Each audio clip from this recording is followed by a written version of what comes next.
All right, Spooky, we're recording this pod on Halloween Day. Greetings to you, you scarily miserable accursed. Yep, it's a Monday, our new Curse of Politics recording day. So you get to enjoy our political analysis and creative cussing bright and early each week with that unsettling anticipation in the pit of your stomach about what fresh hell the next 5 days will bring. With me is the panel, Scott, Pennywise, Reid, Jordan, Jump Scare Leichnitz, Kory, Teneycke, and me, David, the horror, Herle. Today on the pod, Poilievre's media strategy. Hasn't faced media scrutiny on the Hill in over 40 days, preferring to get his message and policy ideas out on social media. We'll break down the pros and cons. Fiscal updates being delivered on Thursday. What should we be looking for? Any surprises? There have been different signals on foreign and trade policy from Ministers Freeland, Joly, and Champagne. We'll try to sort that. Our cursed clipping is Jeff Simpson's analysis of the decline of the Liberal empire in the Globe and Mail. And Gordon Ghostface Pinsent is going to scare up some hey-yous to close out the show. Jordan, Kory, Scott, how was your weekend? Anything new? Anything interesting? Jordan, what happened? It was great. It was full of making Halloween costumes for small humans, which I think is probably the pinnacle of parenting small children. Really? What are your kids going as? So my 5-year-old, we constructed this like very elaborate train costume out of a cardboard box and duct tape, and it's got a working light. And like I'm very jazzed about it, and he's okay with it. So I think that's about the right mix. Right. Scott, you're going out later. I hear you really like it when you get apples. That's absolutely. But I insist on bobbing for them, even if they're not in a barrel. People get very uncomfortable. Super COVID safe. Halloween is a big deal at my place. My front yard looks like Vincent Price's cellar. Like it's just there's skeletons and things coming out of the ground and inflatable fucking 12.5-foot tall ghosts. And so, yeah, but I'm going to take this off now because it's hot and not terribly comfortable. I think it would be very, very difficult to be a serial killer. To have to wear the mask and to be able to see well, even as you're hunting people down and maybe in the dark, possibly with police lurking. It would be very, very challenging. People never take these things into consideration. That's true. Very true. And Kory, what are you dressed up as? I'm dressed up as myself. Oh my! That's intimidating. I'm most interested to see you. Sorry? I think Scott has always secretly wanted to dress up in Frank Gorshin's outfit for the Riddler from the Batman TV show. Yeah, exactly. Yeah. I'm actually dressed up as a has-been. I've been working on this costume for 25 years. All right, let's do it. Politics. We're in the business of politics, right? All right, okay. I thought we should start off with Poilievre's media strategy. There was a little noise about it this week, about the fact that he hasn't met with the national media since his selection as leader, that news conference that didn't go so great. Scott, this was not the approach you employed when Paul Martin became leader of the Liberal Party. What's the thinking behind the Poilievre approach? Well, I can't say with certainty. I think there's a couple of elements to it. I mean, one is they clearly don't feel any interest or obligation in dealing with the national media. They're going to pick and choose their spots. And I think if you're going to pick and choose your spots, then, you probably are right to set the tone early on and condition people to that fact by not doing things. I think I thought I saw that he did do one interview with Joël Denis, which we can't with you. I haven't read yet, so I have to see how extensive it is. But I think that one is that they don't want to, they're signaling, listen, as advertised, we're not going to deal with the national media unless and until we feel it's in our interest, and that's going to be rare. The second thing is he's been in Ottawa, and I think people are conflating those things. I suspect that that's less of a strategy and more of a consequence of life. Like, I think, he wants to get his internal operations in order, his office, his caucus. I think, by people are interpreting the fact that most of their feed has been clips of question period as a strategy. I think it's kind of, what we had to work with, because he's not out on the road and he's not pumping up crowds of 3,000 in a skating rink somewhere. He could be scrumming, right? Could be scrumming. Well, but that goes back to rule number one, which is I ain't going to necessarily be susceptible and live at the whims of the national media. So I also suspect, by the way, like, he's got a young family. I suspect that, people overlook these things. But after campaigning for months and months and being on the road, I suspect it's like, hey, let's move into this new joint. Let's get some stuff like rooted down and all that. Probably has some pressure from the home front, as most human beings would, saying, okay, so I think there's a lot of, he's going to give a speech this week in Toronto. That is going to be interesting to watch. To be honest with you, like, there's elements of it that I loathe, right? Like, I genuinely believe that I will not subject myself to the scrutiny and the challenge of questioning from the national media. I think that's a bad thing for the democratic process. As a pure political tactic that we're talking about, I don't think that I can find much fault with the way that they've approached these first few weeks. It looks to me like it's been disciplined and structured. And his whole message has been around, that's the other thing. His whole message has been about inflation, the economy, pocketbook issues, kitchen table economics. And he stayed completely away from the commission. He's laid off of that thing. He's laid off of the convoy bait, hasn't gone anywhere near it. And again, I think, the watchword is discipline. So, Kory, you're always one step ahead of me. And in 2018, in the election campaign, you genuinely surprised me by not having a leaders tour and not going to any effort to develop mainstream media coverage of your campaign. And it worked. And my question to you is, does it work at the national level? I thought maybe, the gallery in Ontario was so small around Queen's Park, and maybe people aren't paying that much attention to that. But do you not at the national level need the national media? I don't think you do, and I think similar to Queen's Park and other places, these leaders tours are so small now. Like, in terms of the media component, I remember going back to 2015, which is a while ago now, right? We had, for most of the campaign, 4 people, 4 media on the media bus. Like, we could have been the media subcompact car. We didn't need a bus for sure. And at the maximum points, there was maybe 7 or 8. And now I think it's even more so. We had to deeply discount in 2015 rates for media to even get a CP reporter on the bus. Subsidize them deeply. Yeah. So, like, the reality is they would rather, most editors, most desks in newsrooms would prefer to have their reporters where they can see them and looking at events from a feed. The days of going out on the road and cracking beers in the media bus after the event are gone. Like, I think it's just the expectations are you're going to produce a lot more content, that you're going to be churning out stuff often remotely as a reporter. So, like, I think it's not just the politicians that have changed. I think it's the media desks that have changed as well. So yeah, I don't think there's a price to be paid. I think it gives you better messaging on the other end. What's being covered is what Pierre wants to be covered at the moment, and it's going out on the channels that he wants it to go out on, to the people he wants to have see it.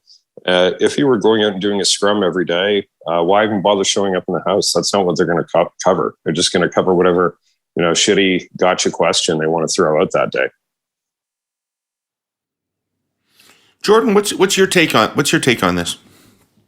Yeah, I would largely agree with some of the observations that Kory made there. I do think that he's going to get covered, right? No matter what. That's sort of the gift of being the leader of the opposition, and that's the gift of being a newsworthy new leader. So he doesn't need to go out and seek that coverage the way other parties might at various times. And I do think that the daily scrum, although I do think it has virtue for leaders, like flexing that muscle every day does keep people sharp, but it does introduce, of course, the opportunity for error in a pretty big way. And if you don't want to get derailed and sidetracked, I absolutely, from a political perspective, I see the wisdom of the approach. I mean, he has 500,000 followers on Facebook, so he can push content out to that echo chamber and have it feed the base.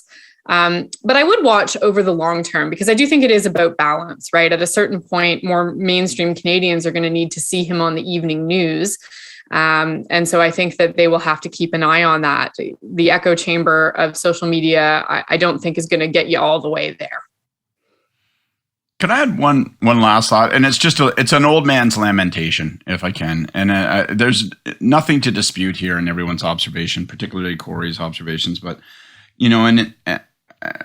and media buses don't exist, and that kind of coverage will never return, frankly, because of technology, because of the economics, because of culture, all those things. But coverage is done best close up. It really is, because you get to actually get a feel for people both ways.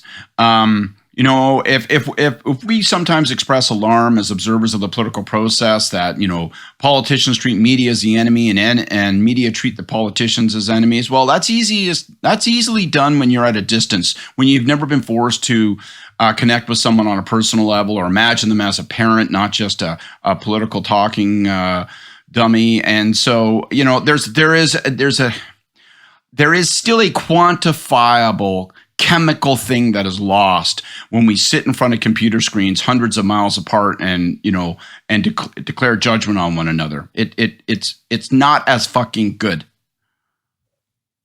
And I would add to that, I don't know how you cover the energy of a race accurately, really, without that in-person component. So, I mean, I was on tour with Jack Layton in 2011, and in the early days of when the rise started, unless you were there and seeing the really sort of, qualitatively different feel of those crowds, and you could see it happening, right? But you would have had to be there before it was really reflected in the tracking polls.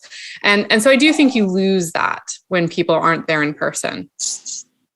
Yeah, I think that's true. That there is certainly a value in being there in person to report, and I think you'll probably always have some element of that. Like, even though we didn't have a media bus, there was often live media at our events. They were just driving into them. Just a different coverage model. Like, the idea of sending one person around for long periods of time is different than having them just show up. Most of the events in the next federal election are going to be in 3 or 4 different locations anyway. People are either going to be campaigning in the GTA, the Greater Vancouver area. They'll be in Quebec occasionally, but it's not like there's going to be anything more than a token stop on the prairies and a token stop out east for most of the course of a campaign. It's going to almost. If you don't go out of your way to do earned media. If you make it difficult for earned media to cover you, they're human beings. Do they turn on you?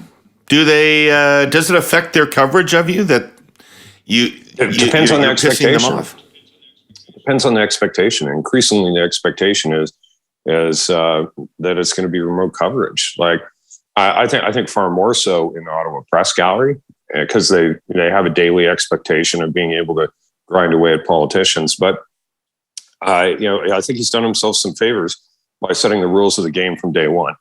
So it's not like, oh, okay, now you were doing this and now you're not doing this.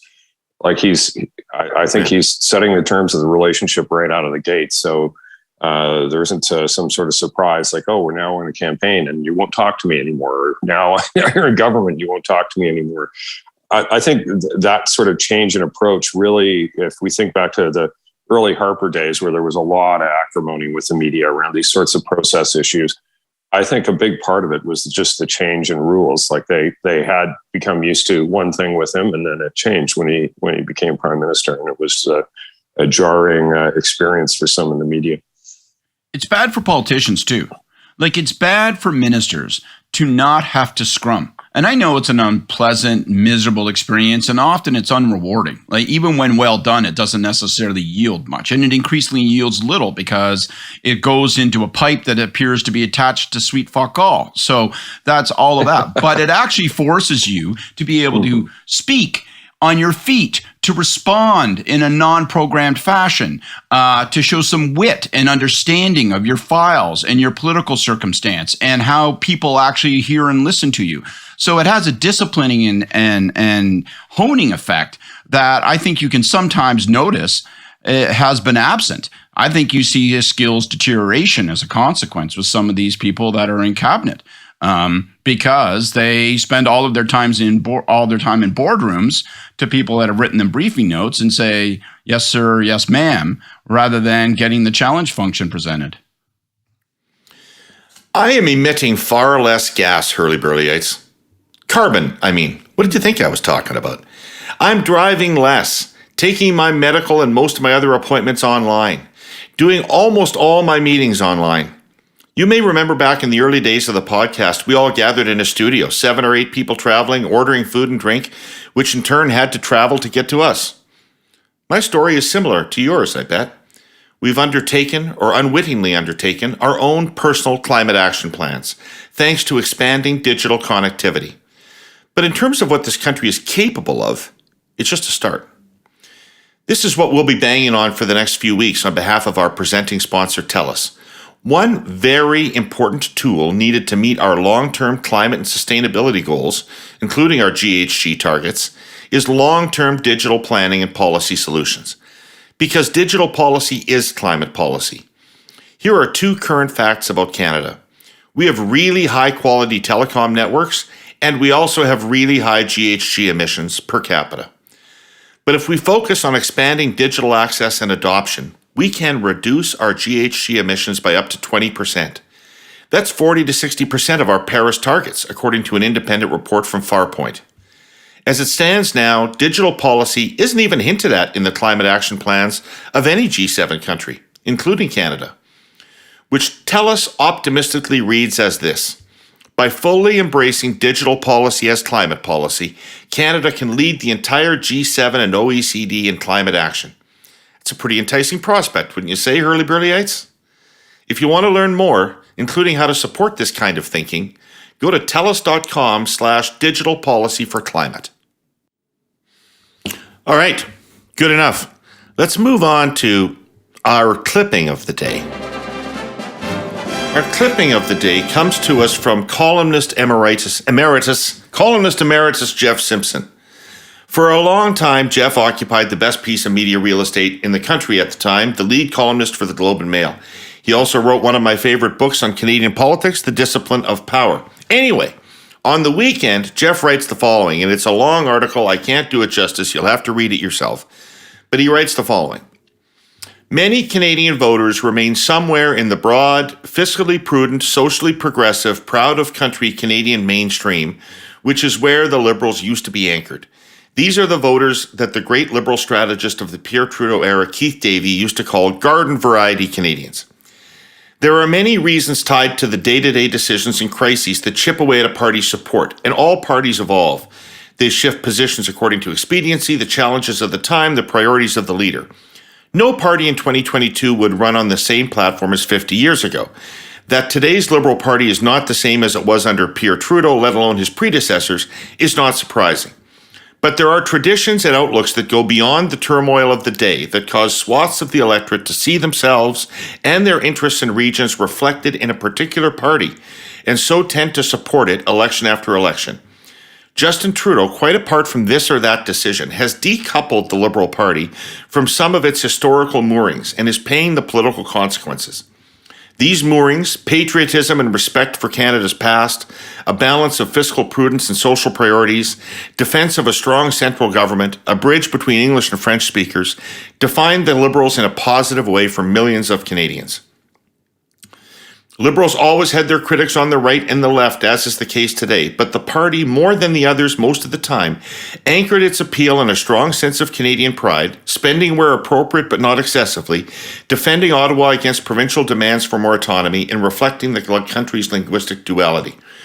Those moorings are now rusted or gone, and with their departure has vanished some of the Liberal Party's historical support, which has not been replaced by new sources. Jordan, what's your take on Simpson's analysis?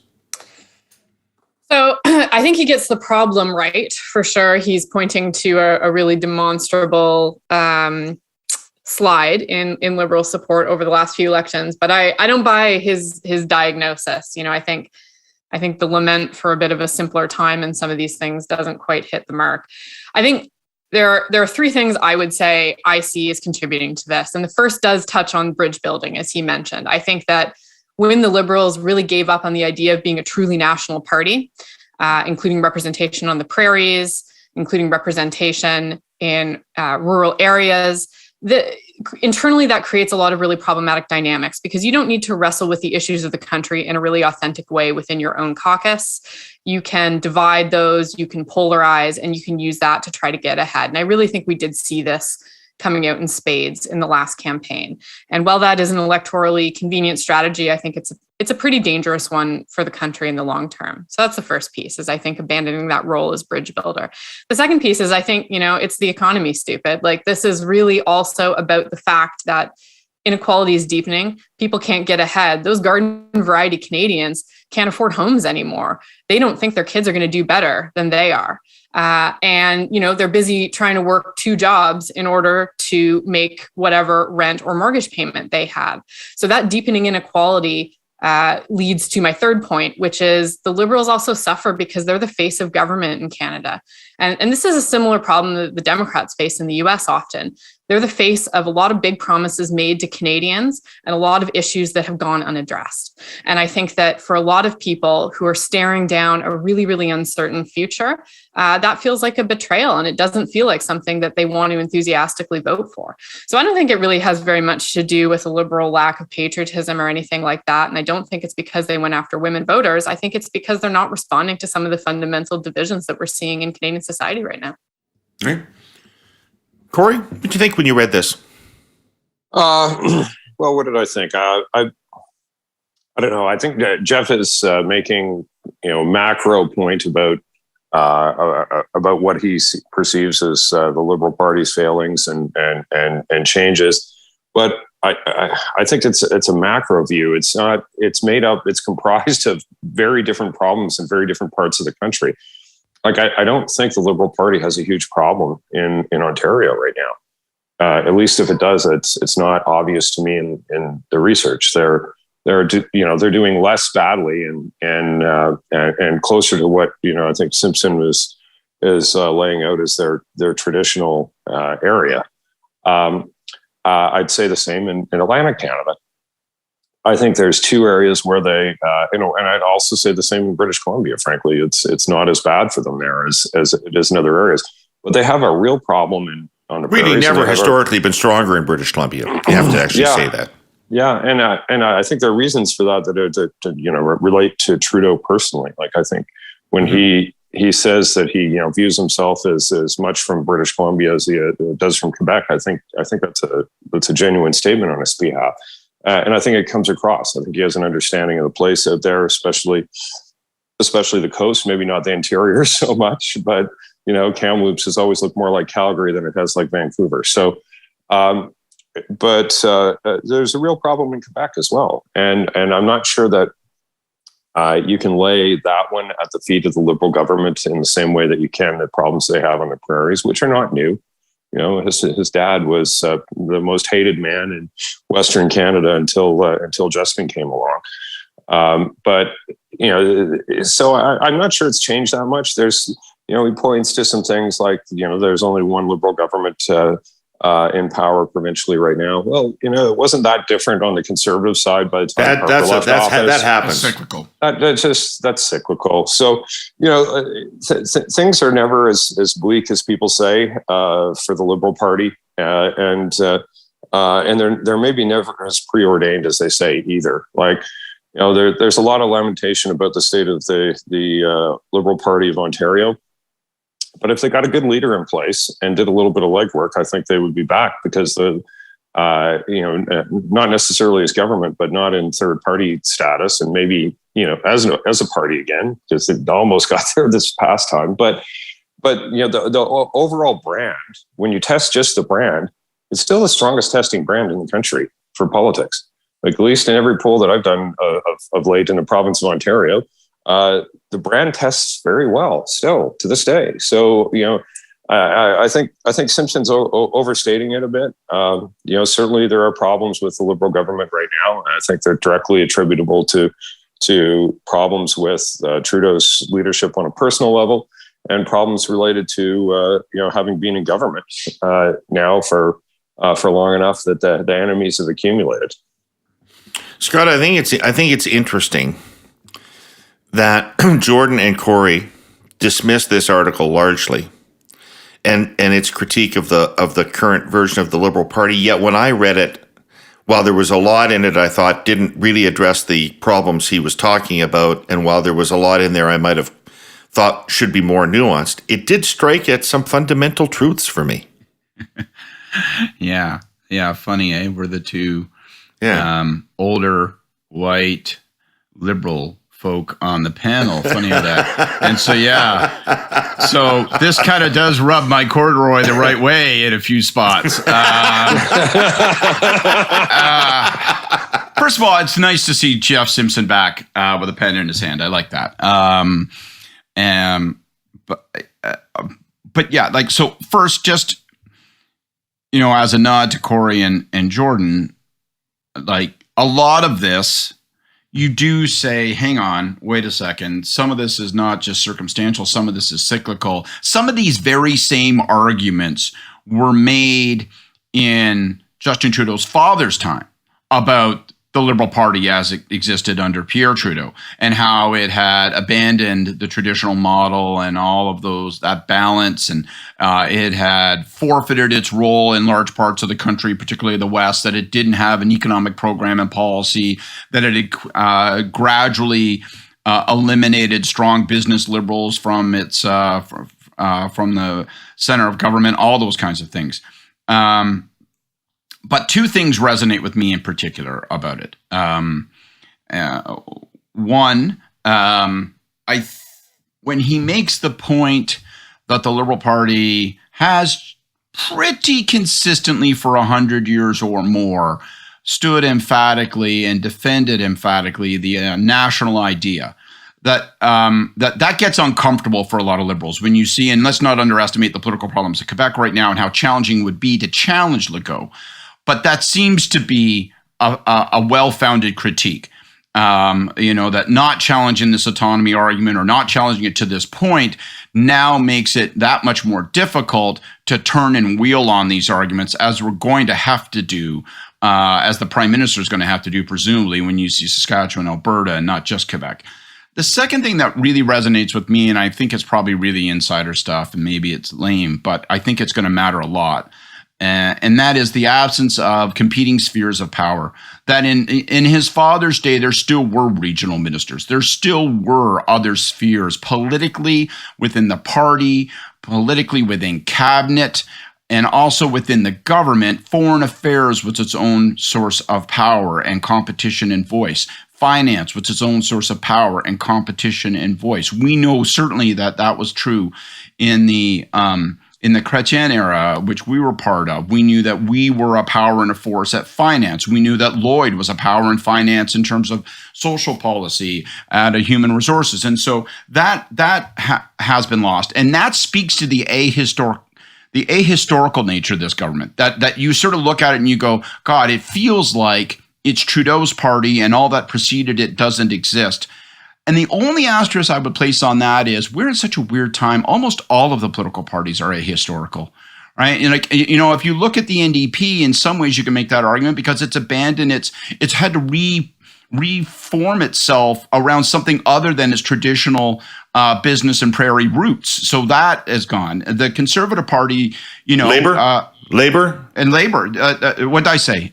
Business. I meant to say labor, pardon me, obviously. Yeah. Labor. Okay, no new Democrat listening was confused. and obviously the Conservative Party was reborn under Harper, and I think, the past leadership demonstrated that was a takeover in retrospect, not a merger, and the takeover is complete and unqualified. And so, I do think that there's a lot of ahistoricality about the Trudeau government and with respect to the Liberal Party, but it's a weird phenomenon that seems to be pretty endemic of our time. I want to talk a little more about supply chains. Yes, I know, but bear with me. This is actually pretty interesting and really important. As I said last week, our domestic supply chains work very well indeed, especially when compared to the fragile overseas networks we've become addicted to in the past 50 years or so. But our domestic chains are still, chains. All the links have to work. To use another analogy, it's like dancing. If everybody's in step, it's a beautiful thing. If not, it gets awkward. Anyway, our sponsor CN leads the dance in Canada. It's been taking a back-to-basics approach, punctuality. The dance has to start on time. If the train leaves on schedule, then connections can be made on schedule. And that's been happening. This is peak grain season, and CN has been moving record amounts of grain out of Western Canada. The thing about a train, though, is it has to be unloaded. Grain has to be transferred into seaport terminals for loading onto ocean-going ships bound for Europe or Asia. If the boat's not in place and ready to accept the cargo, the terminal fills up, and there's nowhere for the next train to unload. Don't forget, this is peak grain season. Millions of tons are shipping every week. Think of the Port of Vancouver as a gigantic spigot at the end of a pipeline. If it can't disgorge, everything stops, and that is happening from time to time nowadays. It's nobody's fault.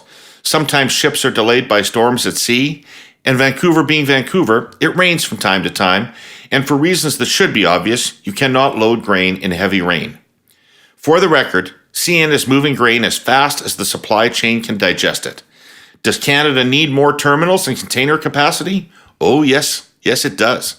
Because, cargo has to move.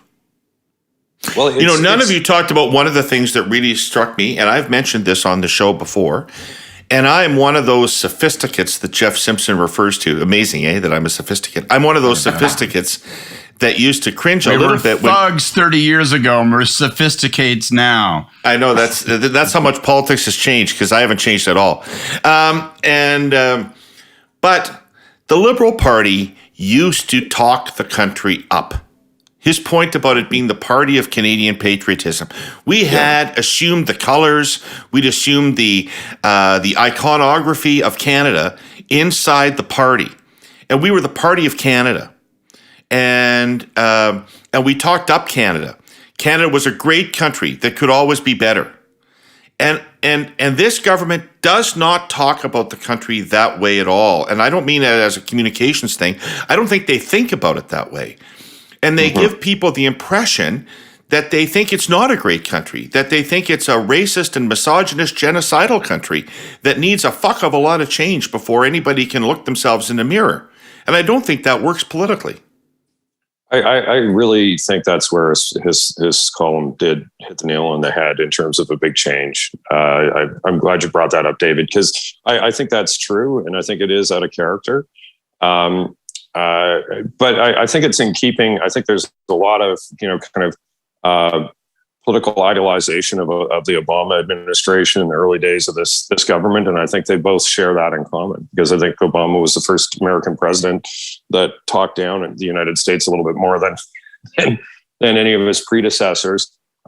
So it's maybe a bit in keeping with the time. It's maybe just the political flavor that they fancy, but I don't think it's good for the country, and I don't think it's good for the Liberal Party brand or its political positioning, because I do think that was one of its greatest sources of this enduring, strong political brand.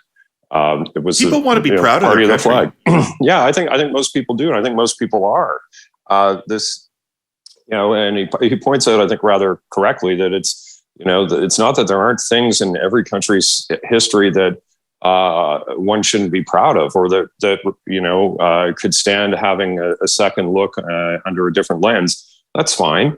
But, when doing that, it's probably good to also be talking about some of the things that we should be really proud of, because there's a lot in Canada's history to be proud of. Like, I don't think there's any country in the world that's done immigration and the integration of all kinds of different cultures into a society that is harmonious and works. Like, we don't have a nativist vein in our politics the way Western Europe does, the way the United States does. And I think that's something that we should be proud of. And it's bipartisan, it's multi-partisan. Jagmeet Singh is the leader of the NDP.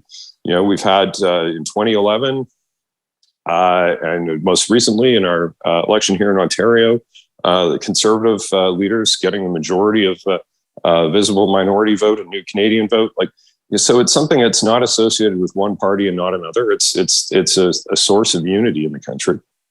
I would say like Simpson's piece made me think two things about that particular point about the patriotism and the Liberals. And the first was kind of a funny memory, which is that so closely associated was the Liberal brand with patriotism that there was a time in the NDP when we were doing press conferences and communications that we used to say, if you can imagine in your mind's eye the MP doing the media event and you see a Canadian flag fluttering behind them, stop, because that's not our brand.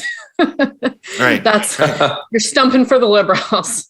So like that was how closely tied together, those things were. And I do agree that's not what the Trudeau government has projected outwards.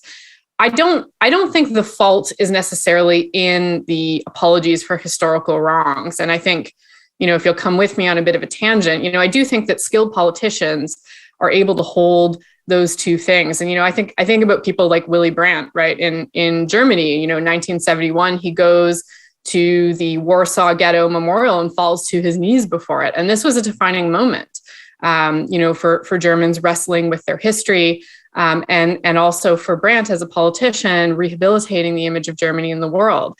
And it worked because it was authentic and it was followed through, with some actions. And I think that sometimes with the Trudeau government on issues like the apology, they fall into their own mythology. They believe their own mythology. And the Obama government did this too. So that is perhaps not a surprising problem. And that I think often is what trips them up in these things. They believe earnestly that doing the thing and the apology and the contrition is enough.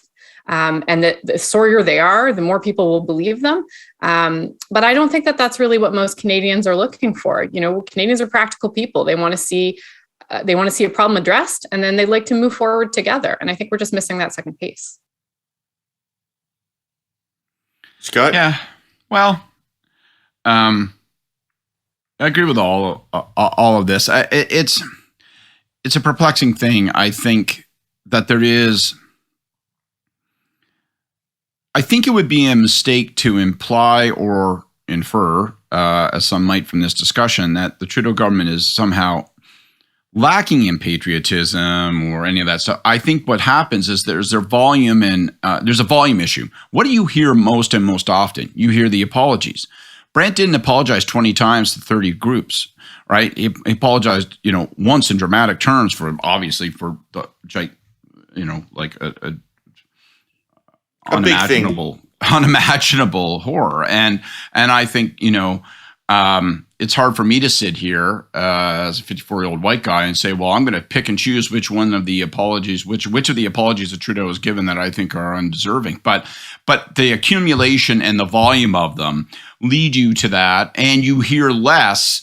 Probably the many, many times if somebody was here from Trudeau's office that they would point out, well, look, here's us talking up Canada, here's us talking up the nation. Of course we do that. So there's a volume issue, but there's also a deliberateness to it if we want to be crass about it, right? It reflects a political strategy. It reflects a strategy, not just the broad, like people blather about identity politics.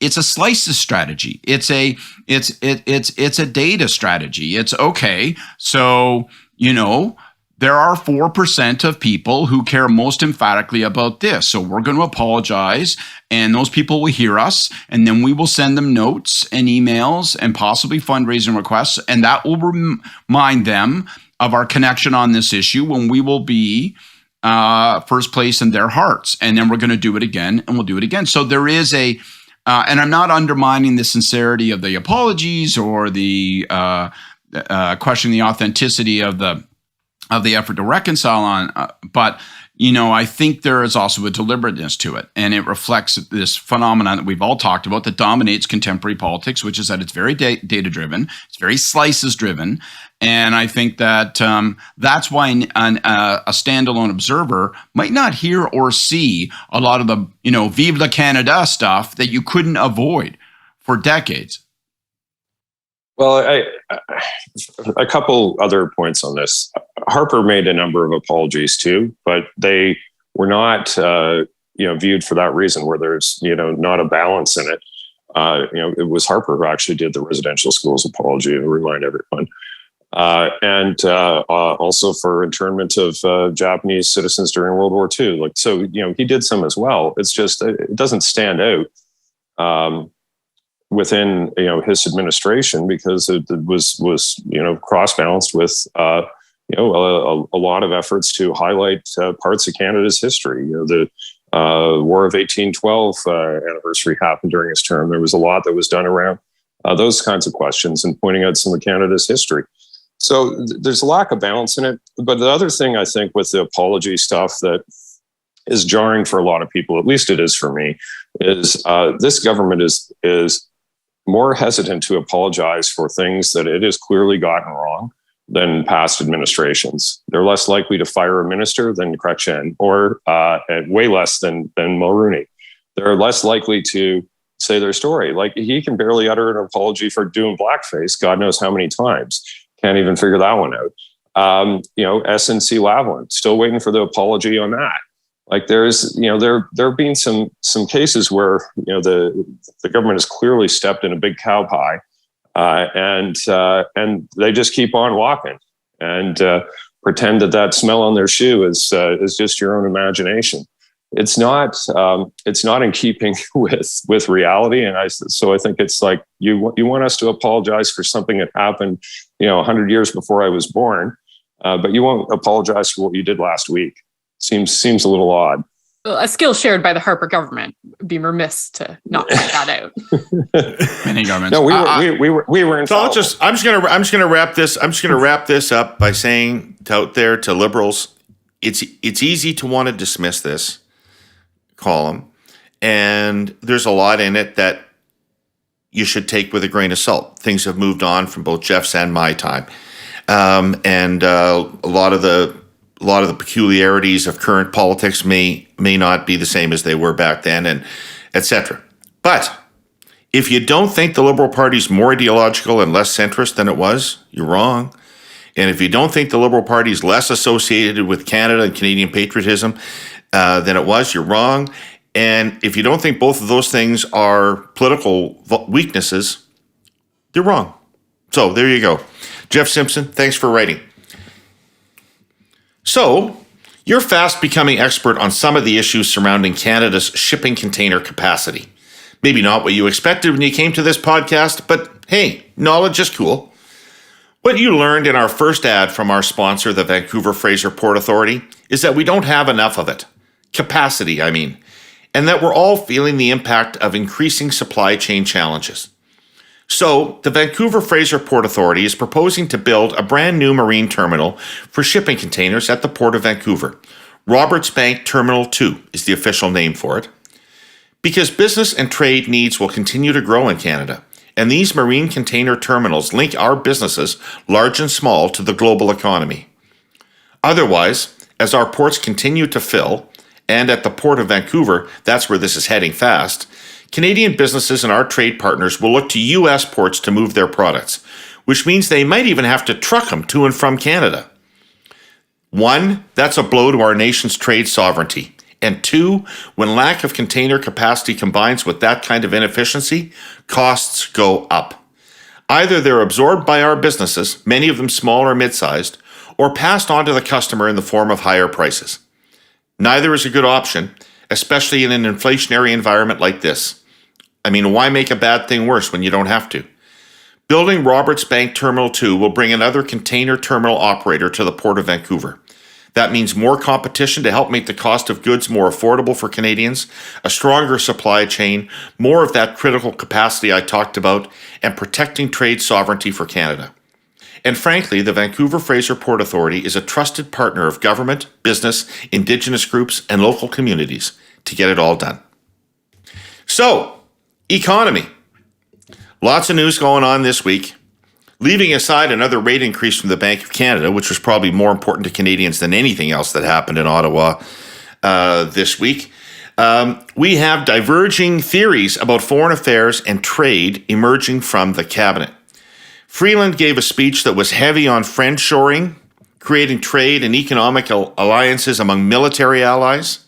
Joly is independently working on a strategy that relies much more heavily on continued engagement with China. Champagne is rumored to be somewhere in the middle. Maybe the upcoming fall economic statement will resolve some of this, maybe not. Kory, it is unusual to see public disagreements between ministers in this government. What's going on? It's a mystery because they're fairly stark. Like, you've got Freeland out with this big speech saying, we're going to friend zone everything with working with natural alliances, people who share our democratic values and our philosophy on trade and basically the existing world order in terms of international institutions. And straight arming increasingly China, which is, that would be a real change for this government, I think, if they did that.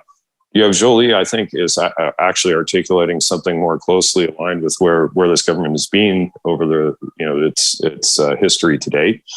But it's quite jarring to see that level of disagreement. I think Champagne's, is basically been working with some of the more problematic countries on trade issues, particularly China, quietly, and getting things done without having big headlines. But so, the difference is obviously largest between Joly and Freeland. I'm really curious where the prime minister is on this, and the lack of consistency in messaging coming out is, I think, a failure of the center to chart a path inside cabinet and a direction inside cabinet, and then have ministers out communicating on it, because they're not communicating on the same thing. I'll also point out that I don't have a very high opinion of Joly as a minister. I don't think she's ever been confused with the smartest person in the room when it comes to politics. I think there are others in that cabinet that are stronger players. But I do think she's associated as being, quite close to the prime minister. So is he where she is, or is he where Freeland is? I'm very curious. Scott, go.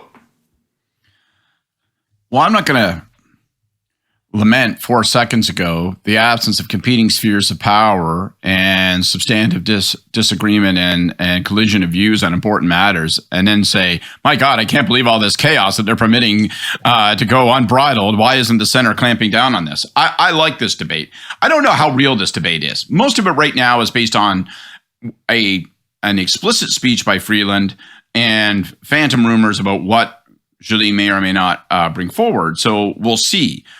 But I like this debate. I like this debate happening because I think it's an important debate. And I can myself persuade Scott Reid of either side of this argument on any given day. I can say that naturally the friend-shoring idea is the only logical response to the rise of authoritarianism and the obvious failure to believe that with economic liberalism will come political opening up. So I can convince myself of that. And I can also convince myself pretty emphatically that, hang on a second. The world is not going to stop trading with China. It isn't going to work. And it's a bad thing, a demonstrably bad thing, to create a two solitudes world where we have a group of, an axis, to load the statement, of, authoritarian regimes versus, but potentially economically powerful against the rest of us. And so, I think this is an important debate, and I don't mind them taking it public. Of course, I want to hear from the prime minister, but one, I think it's an important debate if, in fact, the debate's going to unfold. And I wouldn't really put Champagne in this category. I think Champagne is being, and I don't mean this in a pejorative way. I think he's just being opportunistic. I think he's around there hustling like a chicken hawk, looking for deals, and he's kind of bombing around, going, okay, I can get a minerals deal, I can get this, and he's making the arguments that suit that particular outcome. But this broader debate, I think, is one that we're going to have in Western democracies, and I think it's worthwhile having. So let it roll, and people can put their leadership overlay on it. I'm not terribly interested in that question, to be honest. I don't think the Freeland's going to be running for the leadership. I don't think there's going to be a near-term leadership. I don't think Trudeau's going away, and I think that Freeland's speech was A, a reflection of what she thinks, and B, is an audition for international. You don't think that people who fancy themselves as potential replacements for Trudeau, should he decide to leave? I would agree with you. There's zero pressure on him, and that's so it's totally in his gambit. But you don't think that those people are looking for ways to distinguish themselves and create some profile around themselves? Sure. But I think that people are reading, I think that would be maybe true of Joly. I think it's true of Champagne in terms of the deal making. I'm not certain that it's a unified world theory that he's actually expressing. We'll see what he has to say. I think in Freeland's case, I think more she has the position and the authority to make that speech. And I think it may be, I don't think it's an addition to be the leader of the Liberal Party. I think it's an addition for international audiences for a post-political life. Yeah, certainly for Freeland. Like I kind of view her speech as an open job application for the NATO job. Like I think that's probably more what's going on there. But I think the truth is that you are, as a country, going to have to talk to people you don't agree with regularly. Like that's so saying you're going to do that is just a recognition of the reality of leading a country. You're going to have to engage with people you don't like, often more than people that you get along with. But a lot of it is outside the government's hands too, aside from, sort of macro trade policy, if we're going to put on tariffs or things like that. A lot of these questions are being settled by private industry. I noticed that we're up to 250 million people in lockdown in China right now, including, the largest iPhone factory in China. These sorts of things are going to be causing continued supply chain disruptions that, for reasons that have nothing to do with international politics and nothing to do with ideology of the governments involved, are going to continue to lead to having people onshoring or nearshoring critical components for their supply chain. So, if it's a question whether or not you can get transistors or chips or components out of the Chinese market because of continued COVID lockdowns, et cetera, you have no choice as a responsible business to do anything other than start moving those things to other places where the reliability is higher. So, I think that's all going to happen anyway. But there is a bit of a lack of coherence. Should we be engaging with Russia to try to have some sort of settlement to the war in Ukraine? Of course, I don't think Canada is going to be playing a leading role in that, but you got to believe that that's going to be happening over the coming months because people want to see it settled, and you can't settle that war without talking to Putin. So people are going to talk to Putin. So, Jordan, normally this is a government that doesn't allow anybody to say anything other than the approved talking points, which are all in agreement with each other, which is why all ministers sound the same to each other. Why would the government decide on this issue that maybe they'd let a little debate run publicly? Oh, yes. And on that first point, kudos to the issue management staff sweating spinal fluid to make that happen. That's a hard job. I think, I'm more persuaded of a couple things this week than I was last time we talked about this. And the first is I think Freeland had the license to go and give that speech in Washington because she wanted to, because this was something that she was interested in. She wanted to make that speech to an international audience. And so she did. I'm not necessarily sure that the divisions here reflect them thinking out loud quite so much as they reflect Freeland because of her position and her political capital, being able to just do a little bit of what she wanted to do here. The other Some speculation they were unaware. Yes. Yeah. And I mean that, that's not great if that's the David case. adds conspiratorially. Not great. But even if they were aware, of course, that you can always say you're unaware afterwards. But I think the other thing is that for Joly and Champagne, like what we're seeing there to me is a little bit more just the reality of Canada's very messy, particularly China policy, right? So there's a natural incoherence here. Like our impact globally in our foreign relations with China is pretty minimal, but we are so dependent on China for cheap inputs into our economy. It is a very hard line to walk. And so I think that well, Champagne may be out there talking about the need to decouple from China. It's just not going to happen. And Jolie has a different obligation. She needs to talk about engagement in order to make points and make progress on human rights. And the other thing is that, sort of from a philosophical foreign affairs perspective, right? Jolie's out there saying we don't believe in the empty chair strategy.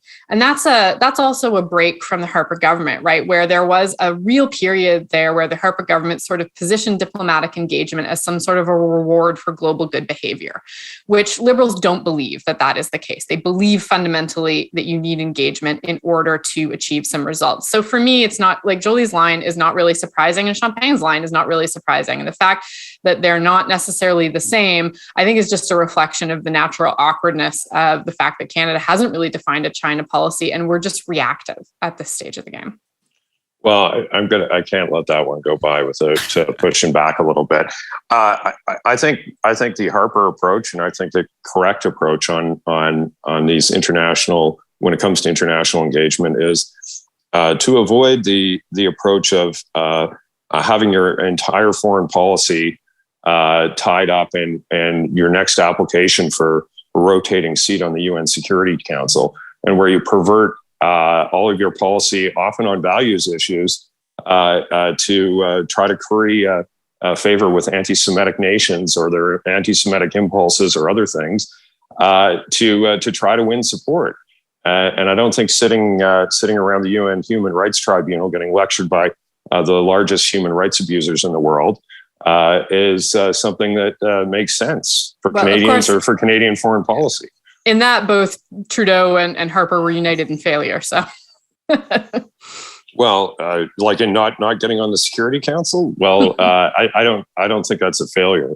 We have the largest war in Europe raging since World War II, and the Security Council is nowhere to be seen. So, what good are you? The UN stands for usually nothing. That's what those initials are. Scott, you looked like you had something to say, and then we better ask Gordon to come in. My last thing I want to say on it is I'm glad the argument's happening. If the argument is happening, I mean, that's the other thing about this. We don't know it's happening. We're talking about this as though it's a fact.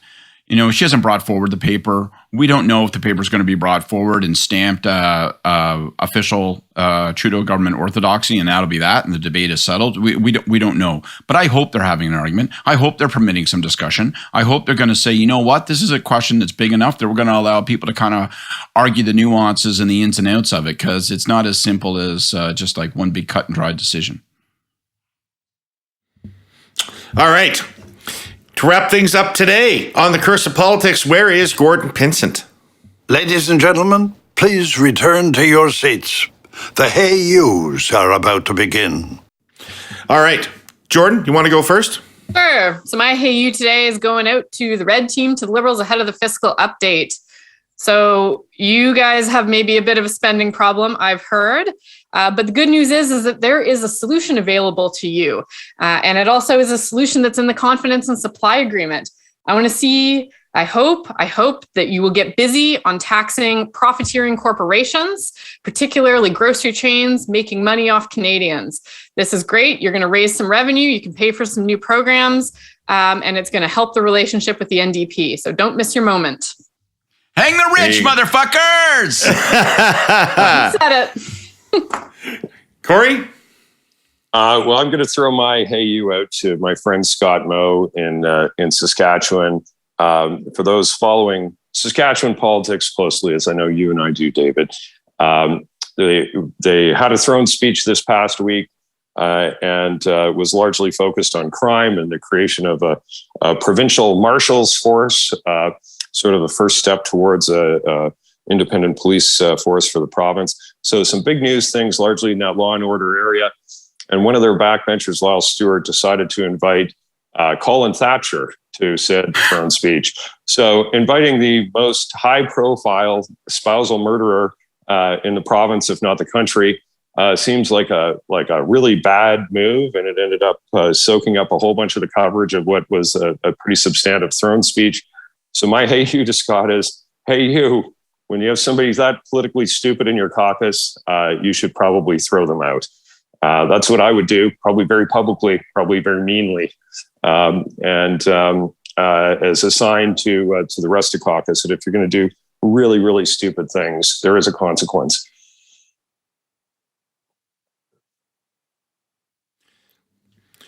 Lyle Stewart, worst person in Canada last week. Scott, what's your hey you?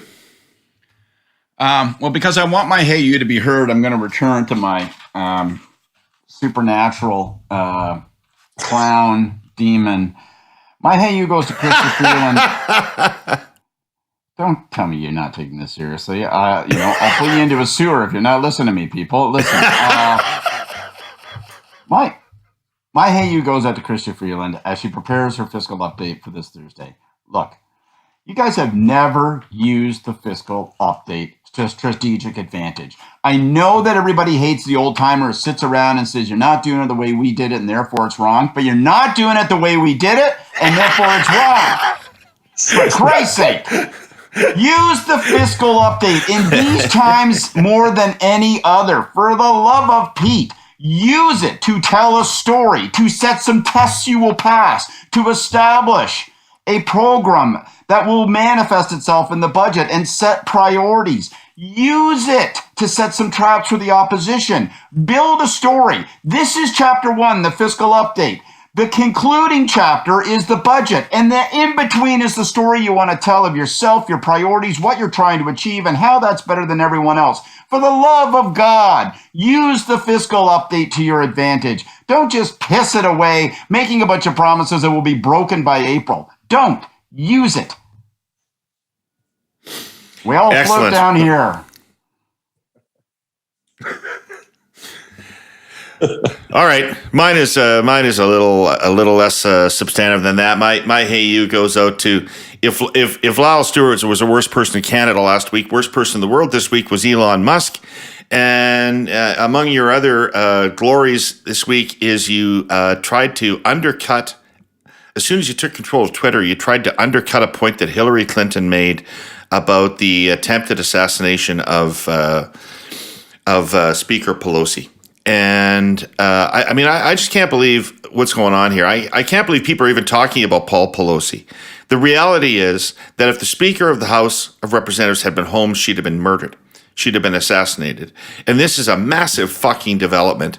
And anybody in the North America, anybody in America who's making fun of this, making light of this, or trying to undercut this, doesn't fucking understand how serious this shit is getting. So, Elon Musk, go fuck yourself and run Twitter better. All right, that's the curse of politics for today. We will be back with more next week from this dynamic foursome the week after Halloween. We'll see you next week. I'd like to thank our presenting sponsor, TELUS, our sponsors, CN and the Vancouver Fraser Port Authority, all of you who listened and watched, and we'll see you next week. Take care of yourselves.